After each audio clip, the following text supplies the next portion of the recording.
Le Crédit Agricole du Finistère vous présente votre programme. Avec le Crédit Agricole, cap sur les événements de l'été en Finistère.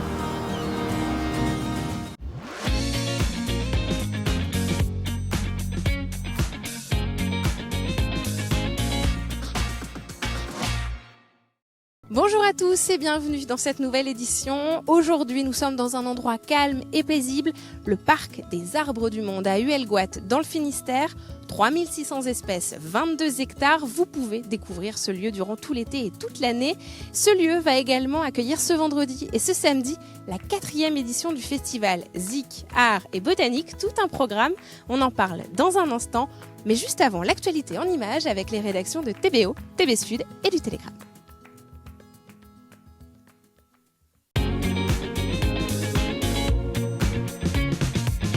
Des rafales entre 60 et 70 km/h sont attendues ce vendredi sur la pointe du Finistère et même jusqu'à 80 km/h sur le littoral breton. Ces forts coups de vent seront accompagnés de pluie. Ils proviennent d'une dépression filant vers l'Irlande et le Royaume-Uni qui va traverser la Bretagne. La situation ne devrait pas s'améliorer en soirée. Des rafales jusqu'à 100 km/h sont attendues sur la pointe bretonne. En mer, ce sera très agité avec des vagues déferlantes de 5 à 6 mètres.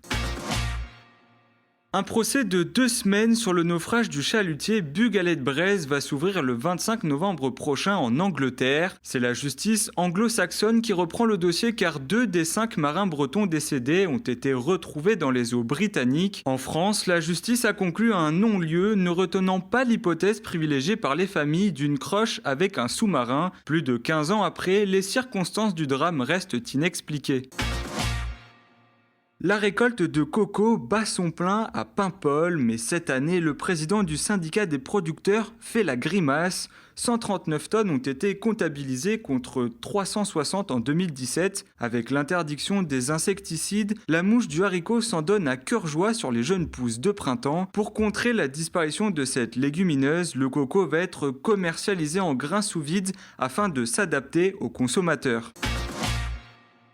5000 passagers en une journée, c'est le nouveau record de l'année des vedettes de Bréa effectué ce mercredi pour cause des conditions météo très favorables à la visite de ce bout de paradis breton. 3 vedettes auront été nécessaires pour ramener rapidement les visiteurs le soir sur le continent.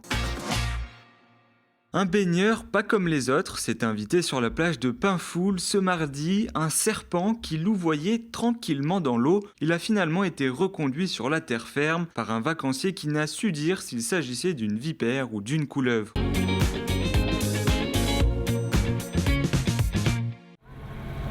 Sur le site de l'ancienne base des sous-marins, depuis 2008, la cité de la voile Éric Tabarly s'avance fièrement vers la rade de l'Orient. Cet espace muséographique a pour vocation de faire découvrir au grand public la course au large. Ce projet a été voulu par les proches du navigateur Éric Tabarly. Ces penduics des années 60 et 70 constituent un support de choix pour expliquer la voile moderne. Tabarly, il a déjà tout fait à son époque. Alors, déjà, il a fait découvrir la voile aux Français, donc c'est déjà énorme. Et puis il a apporté tout un tas d'innovations. Il y a plein de choses qu'on utilise encore aujourd'hui sur les bateaux de course modernes et qui étaient déjà sur les bateaux d'Éric Tabarly. C'est quelqu'un qui a apporté les foils. Et aujourd'hui, on ne fait que développer ce que Éric Tabarly a apporté dans la voile de course et notamment française. Au-delà de la théorie, à la Cité de la Voile, on rentre dans le vif du sujet. En 3 heures, les visiteurs de tous âges ont à disposition les outils pour comprendre le fonctionnement de la navigation. Reconfigurée il y a 4 ans, la Cité de la Voile a accentué l'interactivité avec le public. En 2015, on a décidé de revoir le parcours de visite entièrement et chacun trouve son intérêt dans les différents espaces qui se veulent interactifs. Alors les enfants comme les adultes peuvent prendre la barre, hisser une voile ou dérouler un phoque. Il y a la théorie, mais rien ne vaut la pratique et de vraiment ressentir les sensations d'un bateau, les sensations de la voile, c'est vraiment important. C'est vraiment un monde de sensations, la voile. Et pour ressentir ces sensations, direction le ponton. Pour les plus sportifs, des initiations seules à bord sont proposées. Et pour ceux qui préfèrent profiter du paysage, ils opteront pour des balades sous voile dans la rade de l'Orient. On va découvrir un petit peu tout notre patrimoine, l'île Saint-Michel, la citadelle de Port-Louis, l'entrée de la rade. Et les gens vont barrer, hisser la voile.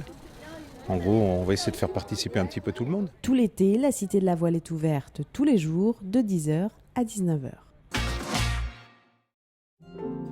L'impressionnisme sous le feu des projecteurs du musée de Pont-Aven. Ce mouvement, qui a fait face à l'essor de la photographie à la fin du 19e siècle et obligé les peintres à sortir de leur atelier, a forcément influencé la fameuse école de Pont-Aven, bien avant l'apparition du synthétisme qui la caractérise.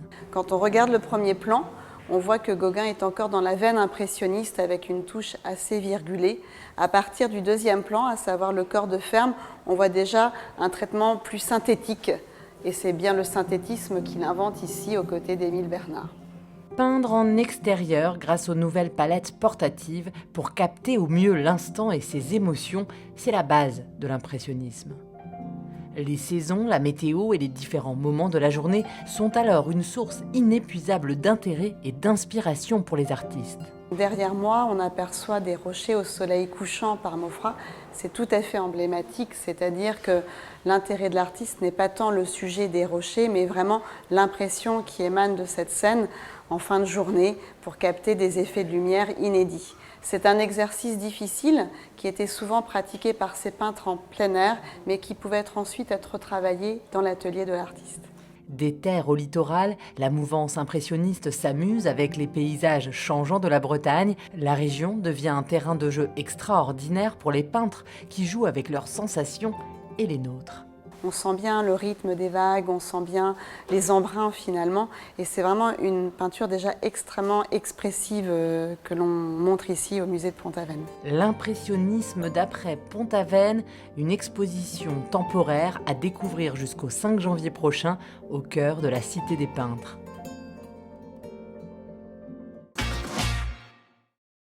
Et nous voilà de retour dans le parc des arbres du monde à Huelgoat dans le Finistère. Et nous allons retrouver sur place celui qui fait pousser toutes ces essences, c'est Malo Dormont. Bonjour. Bonjour.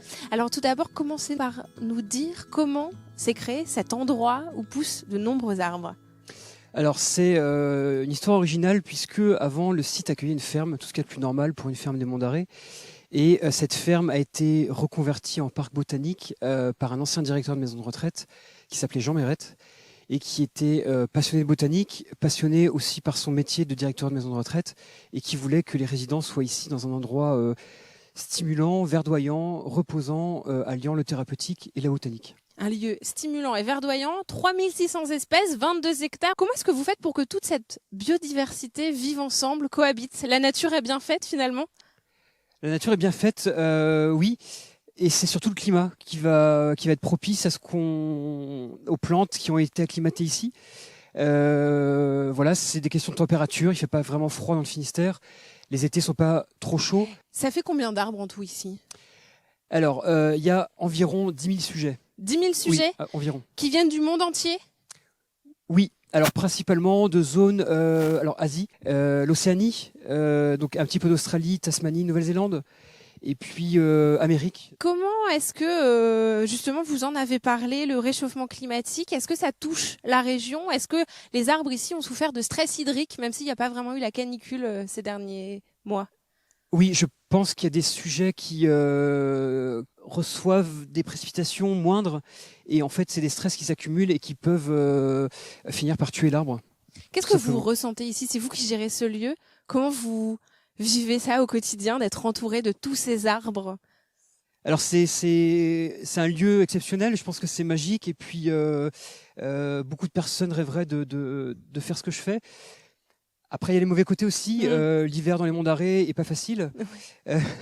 Ça peut être humide et gris pendant plusieurs semaines et mois. Et puis, il y a c'est grand, en fait, c'est très grand. Et donc, faut essayer de gérer l'entretien qui est compliqué. Et vu que c'est ouvert au public, on se doit aussi de recevoir le public correctement. Merci beaucoup Malo Dormont, en tout cas de nous avoir parlé de cet endroit assez exceptionnel. Et puis on va continuer tout de suite à parler du parc des arbres du monde puisque se déroule ce vendredi et ce samedi la 4e édition du festival Zik Art et Botanique. On en parle tout de suite.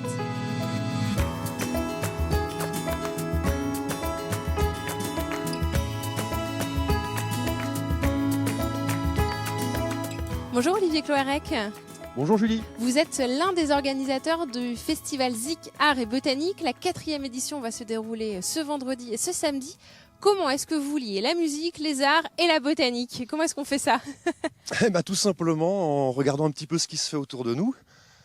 Faut savoir que dans l'organisation de ce festival, il y a énormément de musiciens, d'artistes, et que donc à l'origine, c'est vraiment créer un moment où les gens peuvent s'exprimer. Donc que ce soit des musiciens, des artistes plasticiens, des peintres, des sculpteurs. Et la botanique, vous avez bien vu. Autour de nous, on en est le cadre rempli. s'impose un petit peu à la thématique. Qu'est-ce qui est prévu durant ces 2 jours de festival?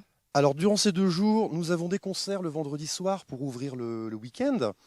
Et dès le samedi après-midi, il y a également des activités pour les familles, chasse au trésor pour les enfants, goûter crêpes, des spectacles, voilà, pour reprendre la soirée musicale le samedi vers 19h et finir à 2h du matin avec des groupes de musique assez festifs, il faut le dire. Pour tous les âges et pour tous les goûts. Exactement. Est-ce que les arbres vous en veulent pas trop de troubler leur silence?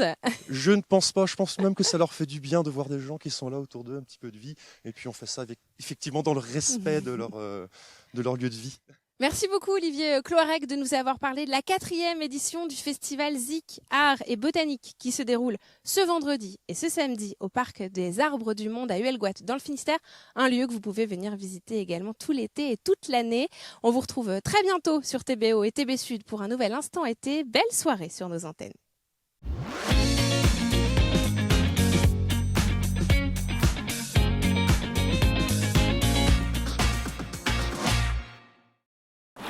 Votre programme vous a été présenté par le Crédit Agricole du Finistère. Avec le Crédit Agricole, cap sur les événements de l'été en Finistère.